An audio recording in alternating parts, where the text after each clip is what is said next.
محترم ڈاکٹر شبیر احمد جامی صاحب، یہ جو جاذبیت اہل اللہ میں پیدا ہوتی ہے اور جامعیت جو ڈاکٹر شہزاد مجددی صاحب فرما رہے تھے، اس کا سفر مولانا جلال الدین رومی کے حوالے سے جب ہم دیکھتے ہیں تو آپ خاندانی پس منظر، والد کی تربیت، دیگر مشائخ کی تربیت، پھر والد کی ہجرت، اس کے بعد مختلف بلاد اسلامیہ سے ہوتے ہوئے ترکیہ میں، قونیہ میں مستقر ہو جانا، اور ایک عجیب و غریب جو روحانی انقلاب ان کی ذات میں آیا اور اس میں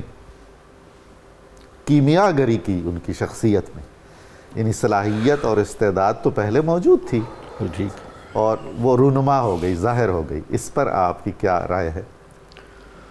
بسم اللہ الرحمن الرحیم۔ بہت تمہیدی گفتگو آپ نے خوبصورت فرمائی، اور ہمارے محترم شہزاد مجددی صاحب نے بھی مولانا روم کی شخصیت کی پرتاثیریت پر بڑا کلام کیا۔ سب سے پہلے قبلہ نظامی صاحب دیکھنا یہ پڑتا ہے کہ انسان کو بنیادی طور پر فطرت کون سی دی گئی ہے،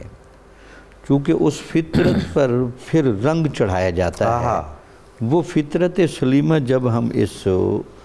بادشاہ روحانیت کی اور علم کی چیک کرتے ہیں، ایک تو پہلا یہ ایک خوبصورت کرینہ ہمیں نظر آتا ہے، سیدنا صدیق اکبر رضی اللہ تعالی عنہ کا خون ان کے نسب میں شامل ہے،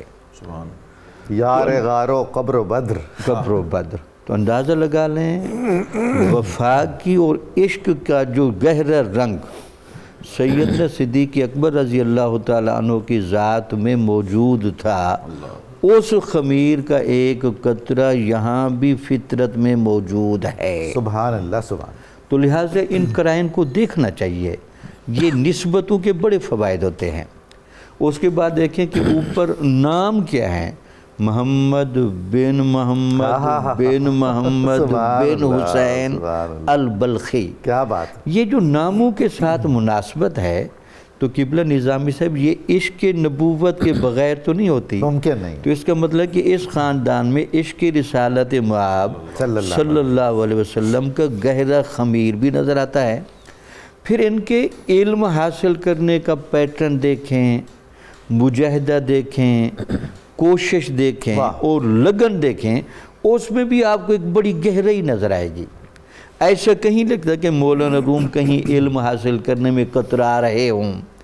کہیں گنجائش سے فائدہ لے رہے ہوں، حالانکہ ان کے والد صاحب کو کوئی زیادہ سازگار ماحول نہیں ملا تھا، بہاؤالدین صاحب کو، تو اس خوارزم کے علاقے سے ان کو کسی نہ کسی وجہ سے جانا پڑا۔ پھر مختلف ملکوں کی سیر کرتے کرتے یہ قونیہ جا کر پہنچے، اور پھر والد کے وصال کے بعد بھی مولانا روم کی علمی تشنگی ختم ہوتی نظر نہیں آتی۔ وہ آخری چیزیں حاصل کرنے کے لیے پھر شام اور حلب کے سامنے بڑے بڑے محدثین کے سامنے زانوِ تلمبس طے کرتے نظر آتے۔ جامی صاحب، اگر مولانا جلال الدین رومی آج کے صاحبزادے ہوتے، رائجمانوں میں پیرزادے ہوتے، تو پہلے تو وہ پیدائشی ہی گنے جاتے کہ معصوماً الخطابی ہیں معاذ اللہ،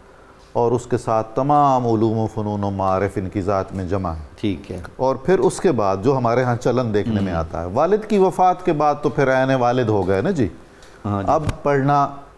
قصر شان ہے، بالکل ٹھیک، اب حصول علم میں عزت مجروح ہوتی ہے، بلکہ اب تو بعض لوگ اس کو کرینے کے طور پر کہتے ہیں کہ حضرت ملامتی فرقہ سے تعلق رکھتے ہیں کہ جتنے بھی ملامت ہوگی اتنا مقام بڑھے گا۔ تو یہ بہت خوبصورت بات آپ کر رہے تھے، یہ ان کے ہاں بڑا ڈھب ملتے، اس کو تو دیکھنا چاہیے۔ دوسرا یہ دیکھنا چاہیے کہ ابھی بھی جو طبیعت عالی کی تشنگی ختم نہیں ہوئی، حالانکہ بہت سارے لوگ ہوتے ہیں علم پڑھنے کے بعد، اس کو سمجھنے کے بعد وہ کفایت کر جاتے ہیں۔ اب علم کا تعلق جو عمل سے ہے اور علم کا تعلق جو روحانی تاثیر کے ساتھ ہے، اس پر لگتا ہے کہ فطرت اب لپک رہی ہے، ان قرائن کو تلاش کر رہی ہے، اگرچہ وہ سید برہان الدین صاحب نے اپنی حصہ ڈالا۔ حضرت عطار صاحب نے بھی اپنا حصہ ڈالا، کیا بات ہے، فرید الدین عطار نے، نیشا پور، ابن عربی نے بھی نگاہیں دو چار کیں اور اشارے کیے کہ یہ جو چنیدہ ستارہ ہے یہ بہت رنگ دکھائے گا، لیکن آخری اس پر کہہ لیں اس میں چمک اور اس میں صبغت اللہ کا رنگ، سبحان اللہ، اور عشق و مستی کا وہ استعارہ جو اللہ اور بندے کے درمیان ربط کو واضح کرتا ہے، وہ مولانا روم کی روح میں چمکانے کے لیے شمس تبریز کو منتخب کر کے سبحان اللہ اس منتخب ہونے والے کا اشارہ کیا گیا۔ حضور آپ یہ دیکھیے کہ یہ طالب بھی کیسا ہے جو مطلوب ہے، بالکل ٹھیک ہے، یعنی چشمہ آ رہا ہے اس پیاسے کے پاس، بالکل ٹھیک، پورا چشمہ رواں چل کر اس پیاسے کی تلاش میں آیا، بالکل اللہ اکبر، بالکل ٹھیک ہے۔ بلکہ کچھ لوگوں نے تشبیہ دی ہے،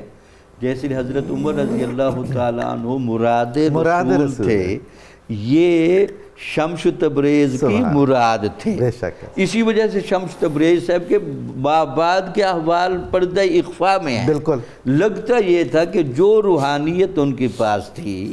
جو شمع ان کے پاس تھی، وہ مولانا روم کے دل میں وہ جلا کر چلے گئے، سبحان اللہ۔ پھر مولانا روم نے بعد میں جو رنگ دکھائے، بھامبڑ بچ گیا، عشق رسالت مآب کی اور عشق الہی کی، محبت دین کی اور عقل اور عشق کا جو موازنہ انہوں نے کر کے دکھایا اور جو دلائل مرتب کی، یہ ان کا خاص حصہ تھا۔ سبحان اللہ، سبحان اللہ۔